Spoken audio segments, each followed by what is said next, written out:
Welcome to the Dealmakers podcast. The Dealmakers is a platform for leaders in the commercial real estate industry to share their personal stories, business insights, and industry secrets because we believe in spotlighting the real people behind the deals. This podcast is brought to you by Agora, a comprehensive real estate investment and management platform offering a wide range of services to enable real growth and provide the best real estate investment experience both for GPs and LPs.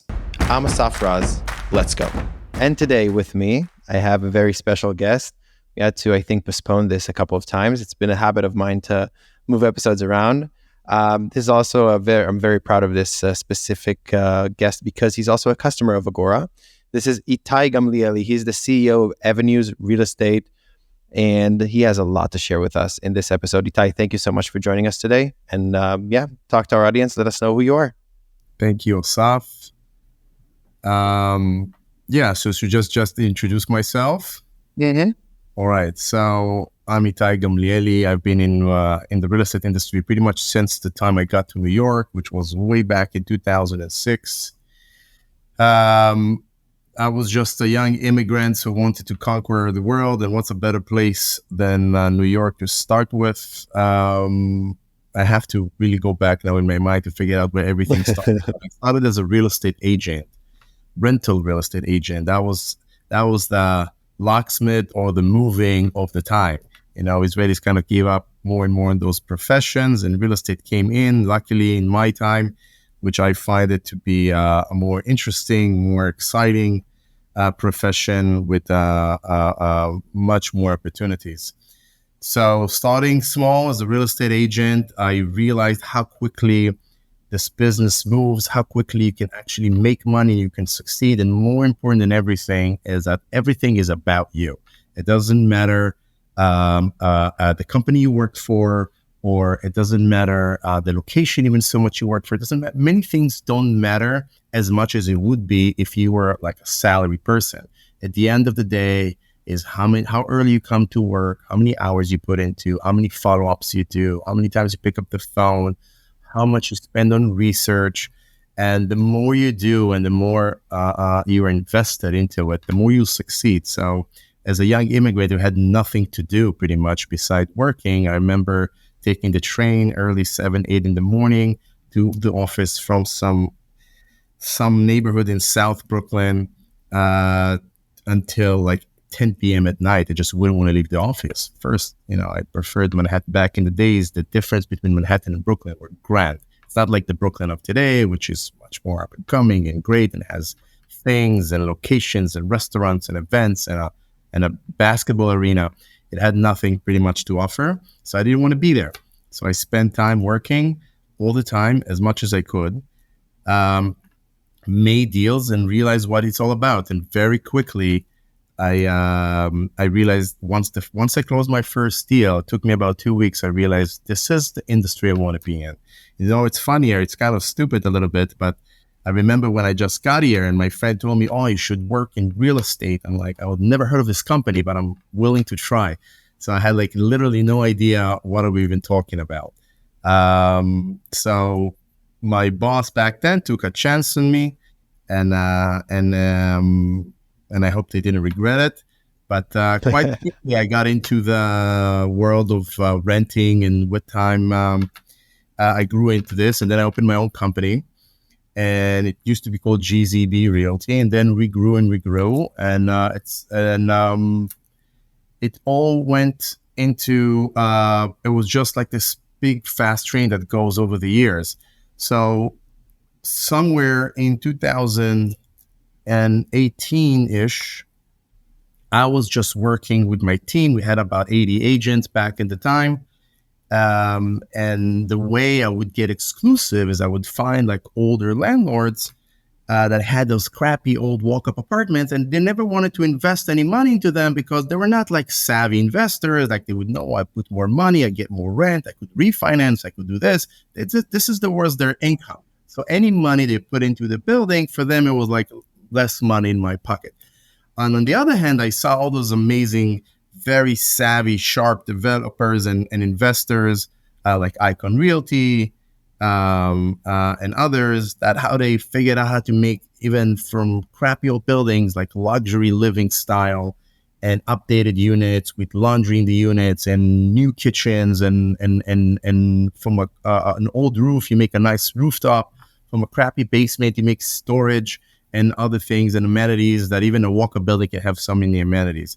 So that gave me this inspiration. So I went to several of those landlords that didn't have that vision, and I was helping them to bring their building up to its real value and potential. And I was literally working for them as a construction manager for free, just so eventually after 6 months I could get the exclusive to rent their apartment. So, but maybe I was working a lot for free, but the learning that I got from it is priceless. And I learned a lot how to realize upside in the rental business in New York. And then goes back to what I said about 6-7 years ago. I met again with my old friend. We actually met and became friends since I got here in New York. Ophir Badash, who was doing real estate in Florida, Ohio, and several other places, mainly focused on single family homes, which was something I knew nothing about. As he grew his business and was doing very well at it, however, his investors got a little bit bored from those little crappy houses. I hope he doesn't get upset when I say that. And they wanted New York, they wanted big business. And one day he landed in my office and said, "We got to talk." I said, "Let's talk." And he said, "Listen, I think we should do this investment together venture in New York." And I'm like, "Please, I'm all ready. I know all the know-hows. I have everything." However, I never dealt with investors. I never dealt with the legal concept of it behind it and the accounting and the marketing. I don't have time. I'm managing at that point about 100, 120 agents. I have no time to breathe, but I'm dying to get into the investment world. I know what I'm doing. So then he came, he said, "Don't worry, I got the investors. They're waiting to go. Let's find some deals." And that's how we started rolling. We got this first 6 family in Bushwick, and then we got another construction site in Boerum Hill, and then we got another 6 family in Bed-Stuy, and then we start rolling and packing those multi-families, renovating them, gutting them, and really doubling the rents in some cases and more, and doing and working hard and doing well very aggressively. And that's how we became. So we opened our company. It was called East Group Capital, which today is called Avenues Equity Partners, which is part of Umbrella. So we have 3 companies now. We have Avenues Real Estate, which is the brokerage. And then we have Avenues Equity Partners, which is investment arm, which is what we're mainly focused on. And then we have Avenues Property Management, who manages properties, mainly properties we own. This is how we oversee expenses and bring efficiency to the system. So Avenues Equity Partners has grown. Today we own about 150 units across New York City, mainly in Manhattan. And that's what we do. We are very, very focused and on value add deals, multifamily, mixed use, anything that has apartment inside of it. We find the vision, and I'm trying to see what's the best we can bring out of every building. And there's many buildings in New York, so there's always things to be found. That's awesome. It's awesome. And it's also a great business a great market to be in. I feel like, especially where, well, we'll talk about this in a second about what's happening right now and what is kind of the future of what's happening in New York.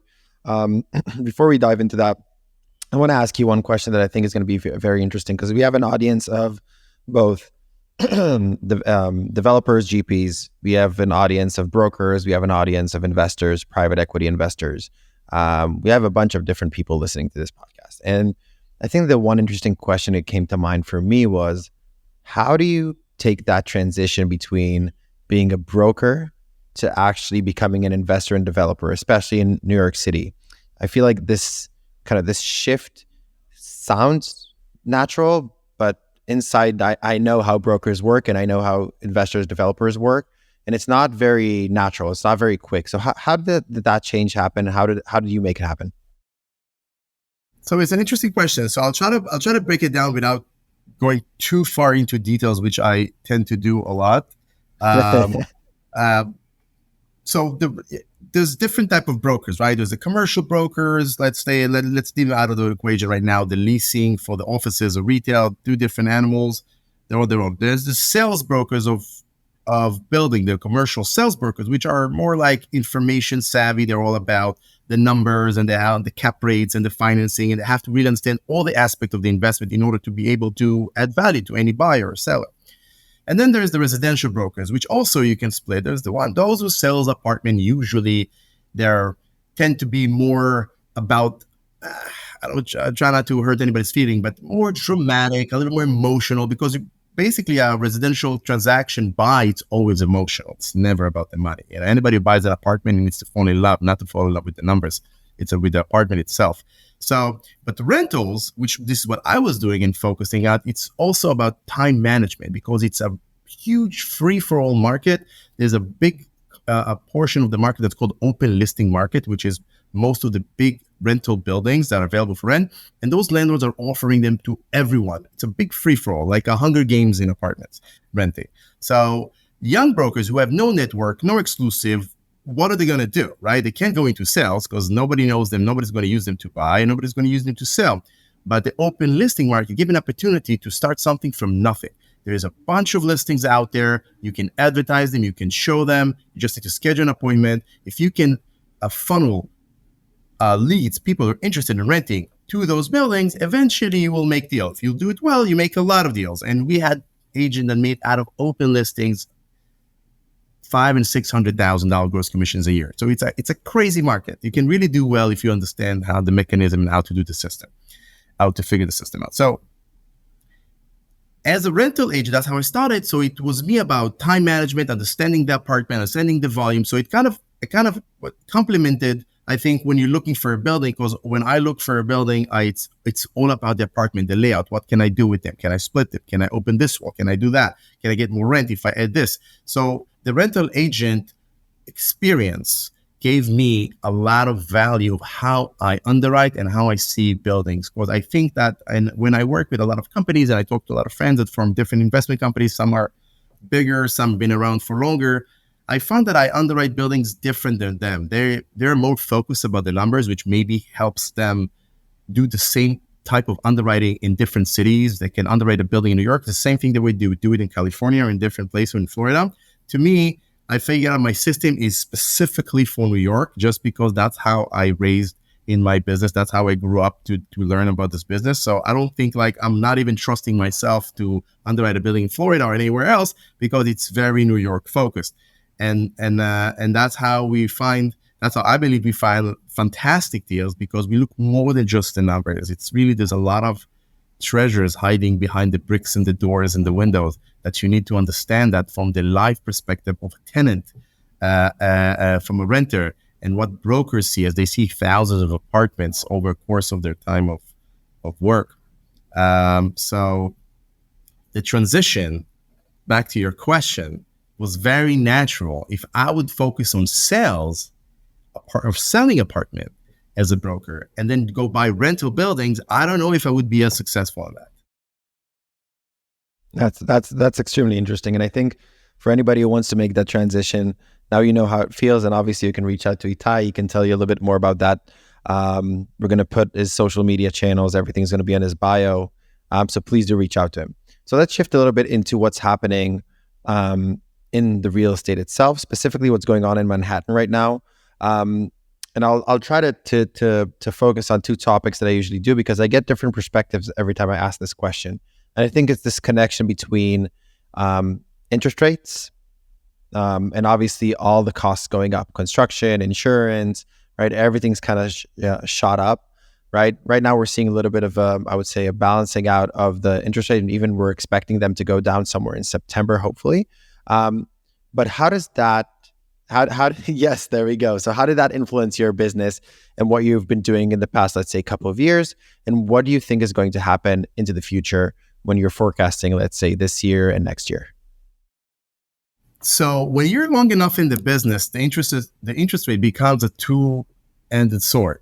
So because if you own properties already, and it's a problem for you, it becomes a problem. Everything becomes more expensive. Your mortgage becomes more expensive. Refinancing can become even impossible at some point, which we see now a lot of. But when you're an active buyer, interest rates that are high also creates opportunities, right? You see people that are more willing to just sell off rather because they cannot refinance. They don't want to refinance it. They don't want to stay in the business with such high carrying costs. So The logic is very simple. You need to understand what's going on. So most commercial loans are somewhere in average between 3 to 5 years term, right? They amortize over 25, 30 years, but they have to end like a balloon loan, basically. So they are balloon loans. So they end at some point after 3 to 5 years. Banks are doing it so they can have control over the interest, so they don't lock themselves in for longer term than they want to. So the best rates were somewhere up to COVID area, right? Up to 21. Somewhere at the middle of 2021, rates starting to skyrocket from that point. So anybody who took a loan up to then had a great interest. But keep in mind, they're still for 3 to 5 years. So when you go 3 to 5 years, you brings you to 24, 25, and a little bit of 26. Those loans that are going to mature during this time, where they were at around 3 to 4%, and they would have to be now refinanced at 6%, not only the loan that it become much more expensive, it's the proceeds that the bank is willing to give you is now a lot less than what you took. So if you had a $5 million loan in 2020 for a certain amount of return every month that you have to do with your rent, if you did not do anything to drastically increase your rent, like if you had, for example, rent stabilized building, you're in double trouble right now because you weren't able to bring the rents up to a point where they can pay interest rates of 6%, but also the bank is not going to give you 5 million anymore. Now he can refinance and only give you 3 million now. So what are you going to do with the other 2 million or whatever is left from the 5 million, 4.7, 4.5, 6, whatever principal you managed to pay during those 5 years. So now you have to come up money out of pocket. Most people don't have that, especially the small to mid-size. Not only they don't have it, it doesn't even pay off for them. So whatever little equity they still have in most cases, it makes sense to them to sell. Now in New York, even more so, not everybody has thick skin. So there's other micro powers that affect the market as the rent regulation rules, the city council, the state council. They're making it more and more difficult for landlords to drive smoothly. Now, we don't mind that. We love headaches. We love solving headaches. And we believe there's a lot of value when you do actually solve headaches and you handle them properly. So a lot of people are just, you know what, I'm tired of this. Their interests are going crazy. The maintenance are going crazy. And then I don't know if I can't trust the city council anymore. So they're selling off and big time, and they want to move to different markets. For us who believe and focus and have already a big system working in New York City, it's a great opportunity. So we're buying buildings now in prices that we didn't see since 2010, 2012. We're really resetting the prices about 12 to 14 years back. And we have rents that are at all-time high right now and vacancy at all-time low. So what do you get? Yes, and the interest is still the elephant in the room, right? Yes, we understand that. But if we are getting into the deal for the first time with high interest, so we're coming more prepared. We're coming with more equity. We're coming with more cash to be able to handle the interest, not knowing, let's say projecting that the interest at some point going to come down sooner rather than later, hopefully, but nobody can tell exactly when. But if you believe, like us, that the interest is going to come down at some point and at some levels, then not only you're capitalizing on the higher rents, and if you have upside, you can capitalize on renovation and bring the rents up, you're also going to benefit from when the rates are going to come down. So there's different avenues of making profits, which I find this couple of years now a fantastic opportunity to buy in New York. The best opportunity probably in the past 15 to 20 years. That makes sense? Mm-hmm. It does make sense. And I think it's also something about the current situation is as you said, it's a double-sided sword. We're seeing the opportunity, and I think especially in Manhattan, like this market is a grade A plus market, right? You're not going to see a lot of those cases of distressed assets within Manhattan, right? But you are going to see some new opportunities in terms of maybe buying prices are going to get a little bit lower. Maybe, you can do more fundraising and get into more interesting acquisitions. Some of those mixed use things that people are doing, office spaces that are kind of changing how they're selling or how they're renting out. So I think it's extremely interesting, and it's interesting to learn how you, Itai, specifically deal with it. In terms of how you took loans, how you played with the interest, and how you find creative ways to actually put that money back into real estate. So Without further ado, I have promised my audience that the episodes are going to be up to 20 minutes. And that's our gong here for the 20-minute mark. What we do in every episode, Itai, is we have something we call the shameless plug. And the shameless plug is essentially where you can shamelessly tell the audience, what are you doing right now? What are you looking for? Who can be a good partner for you? Are you raising capital? Do you have a new deal? What's going on right now with your business? So they can actually, if they're interested, they can actually reach out to you. And we've had a few interesting connections happen behind the scenes there in terms of LPs investing in new deals, co-GP deals. Like there've been a lot of interesting stuff happening behind the scenes. So this is what we call the shameless plug. And you should shamelessly call out everything that you're doing right now and what are you looking for? Please. So we are more active than ever these days. Because of the reason I mentioned before. I find this time to be a fantastic opportunity to go after multifamilies or mixed use right now, because I also believe that retail has a lot to recover, still a lot of room, because still is a many building that has retail leases that were given during COVID for shorter terms, 3 to 5 years. Usually in retail, it's longer here, 7, 10, 15, and 20 years. But landlords were skeptic to giving long-term, giving the opportunity to maybe the market to wake up. So now you can find those buildings where their leases are about to expire, and then you have some upside because retail have gotten better since COVID, but there's still room to grow. So yeah, we are buying. We just closed on a building on West 16th Street off 5th Avenue. Fantastic, unique building, which is not only a great deal, but is also very special. It's a 170-year-old building. Used to be an old mansion. Very special real estate.